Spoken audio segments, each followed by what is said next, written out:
أبيات موجهة لرفيق الدرب وشقيق النبض ومعزم الظهر أبو حذيفة من باب الدعابة، والداخل بين الأخوان خسران.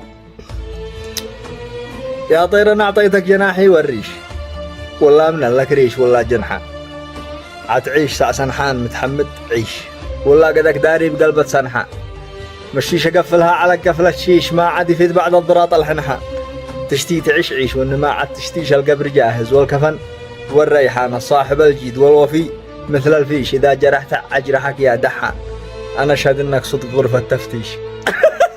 وحان دفنك داخل الغرفة حان، أنا محكم لك وحشتني لا غيبك ومنتظر الجواب. قال شاعر ذي ما حزم جسر الصحاب من جانبه، ولا فهم معنى الأخوة والصحب، وخف عقله واكتفى من صاحبه، وشاف نفسه فوق ميزان الذهب، سود الليالي بعد قصر شاربه، الدهر فيها موج والقارب خشب.